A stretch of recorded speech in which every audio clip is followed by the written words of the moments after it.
पालक खायला आवडत नाही का तुम्हाला? मग माझ्या पद्धतीने माझी रेसिपी बघून एकदा बनवूनच बघा, सगळी ताटातली भाजी संपते का नाही हे तुम्ही बघाच. चला तर मग आज आपण बनवणार आहेत मस्त अशी लसुणी पालक. नमस्कार, मी संगीता, स्वाद विथ संगीमध्ये आपलं मनापासून स्वागत आहे. चला रेसिपीला सुरुवात करूया. इथं मी छान असे पालक कोळे कोळे पालकचे पानं निवडून घेतले, त्याला स्वच्छ धुवून घेतले आणि हे बघा अशा प्रकारे एकदम बारीक बारीक कापून घ्यायचे. त्याला एकदम फाईन चॉप करायचंय. छान असं बारीक कापून झालं तर त्याच्यानंतर जे कापलेलं होतं त्याला मधून असं कापून घ्यायचंय. बघू शकता एवढं बारीक बारीक आणि भरपूर सारं पालक मी इथे घेतलेलं आहे. एका बाउलमध्ये पालक टाकून घेते. किती छान दिसतंय आणि एकदम अतिशय असं बारीक कापून घेतलेलं आहे. पालक कापून झालेलं आहे इथं आपण. चला आता आपण इथं कढईत आपण ठेवलेले आहे. कढईमध्ये मस्त असं 2 ते 3 चमच तेल घालून घेऊया. तेल छान असं गरम होऊ द्यायचं. त्यानंतर आपण 1 चमचभर त्याच्यामध्ये जिरं घालून घ्यायचं. जिरं चांगलं असं तडतडलं की त्यामध्ये आपण बारीक कट केलेला असं 10-12 पाकळ्या मी बारीक कट केलेला लसूण घालतो, कारण इथं आपण लसुणी पालक करणार आहेत म्हणून इथं चांगलं असं लसूण घालून घेतला. तो थोडासा खरपूस भाजल्यावर मस्त पैकी असे बारीक चिरलेला आपण त्याच्यामध्ये पालक घालून घेऊया.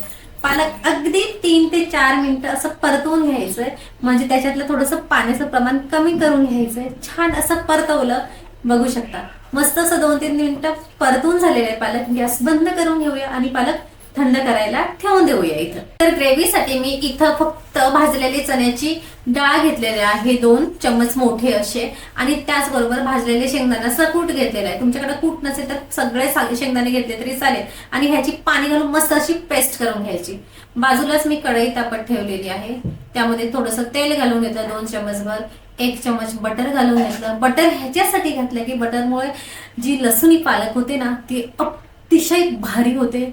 एकदम चव म्हणजे त्यांची सांगू शकत नाही, एक्सप्लेन करू शकत नाही. आणि ह्याच्यामध्ये आपण अशी 1 चमचभर जिरं घालून घेऊ. जिरं घालून घेतल्यावर आपण इथं 3 अशा सुक्या मिरच्या घालत आहे. सुक्या मिरच्याचा जो तडका असतो ना तो भारीच लागतो ह्याच्यामुळे लसुणी पालकमध्ये. मस्त अशा भाजल्यावर मिरच्या छान कलर चेंज झाल्यावर इथं पण मी असा छोटा बारीक फाईन कट करून घेतलेला लसूण घालून घेते. इथं भरपूर प्रमाणात लसूण घालायचं आहे आपण, कारण इथे लसुणी पालक आपण करतो. त्याचबरोबर 1 मोठा कांदा बारीक कापून घेतलेला आहे, तो पण छान असा परतवून घ्यायचा. बघू शकता मस्त असं तांबूस रंगाचा होईपर्यंत त्याला आपण छान असं परतवून घेऊया. 1 चमचभर त्याच्यामध्ये काश्मीरी लाल पावडर, 1 चमच धने जिरे पावडर, 1 चमच हळद घालून छान असं त्याला मिक्स करून घेऊया. बघा छान एकजीव झाल्यावर इथं बारीक कापलेला 1 टोमॅटो, मोठा टोमॅटो घालून घेते. टोमॅटो चांगला शिजण्यासाठी 1 चमच मीठ घालून घेतलंय आणि बरोबरच मस्त अशी कस्तुरी मेथी हातावर चोळून घालून घेते. त्याच्यामध्ये थोडंसं पाणी घालते. मसाले चांगले शिजण्यासाठी थोडं पाणी घालते, कारण मसाले एकदम कोरडे कोरडे झालेले. आणि वरून घालते मी कांदा लसूण मसाला. कांदा लसूण मसाल्याने प्रचंड अशी टेस्ट उतरते या भाजीमध्ये. 2 मिनिटासाठी झाकण ठेवून मस्त टोमॅटो शिजवून घेतलेले आहेत.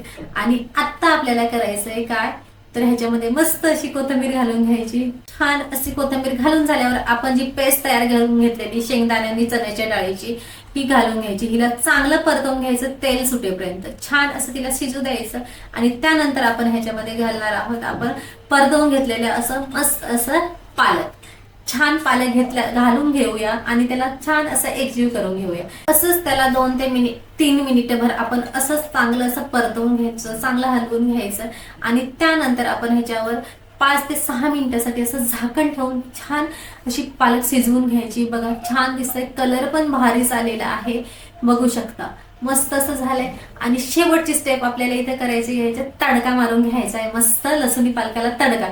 त्यासाठी मी मोहरी, जिरं, कढीपत्ता आणि लाल तिखट घालून सन्न असं मस्त अशी फोडणी लावून घेतली. बघा किती छान दिसतं, अप्रतिम दिसतं, सुरेख असं दिसतंय. आणि त्याचबरोबर ह्याचा जो सुगंध आहे तो सगळा घरभर पसरलेला आहे. आणि मस्त अशी आपली लसुणी पालक इथे रेडी आहे.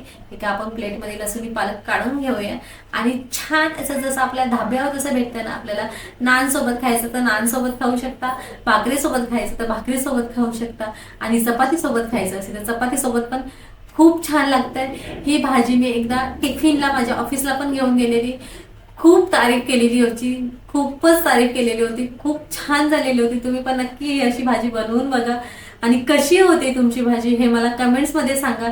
जर माझी ही रेसिपी तुम्हाला आवडली असेल तर नक्की लाईक करा, शेअर करा आणि माझं चॅनल जर अजून सबस्क्राईब केलं नसेल तर सबस्क्राईब करा.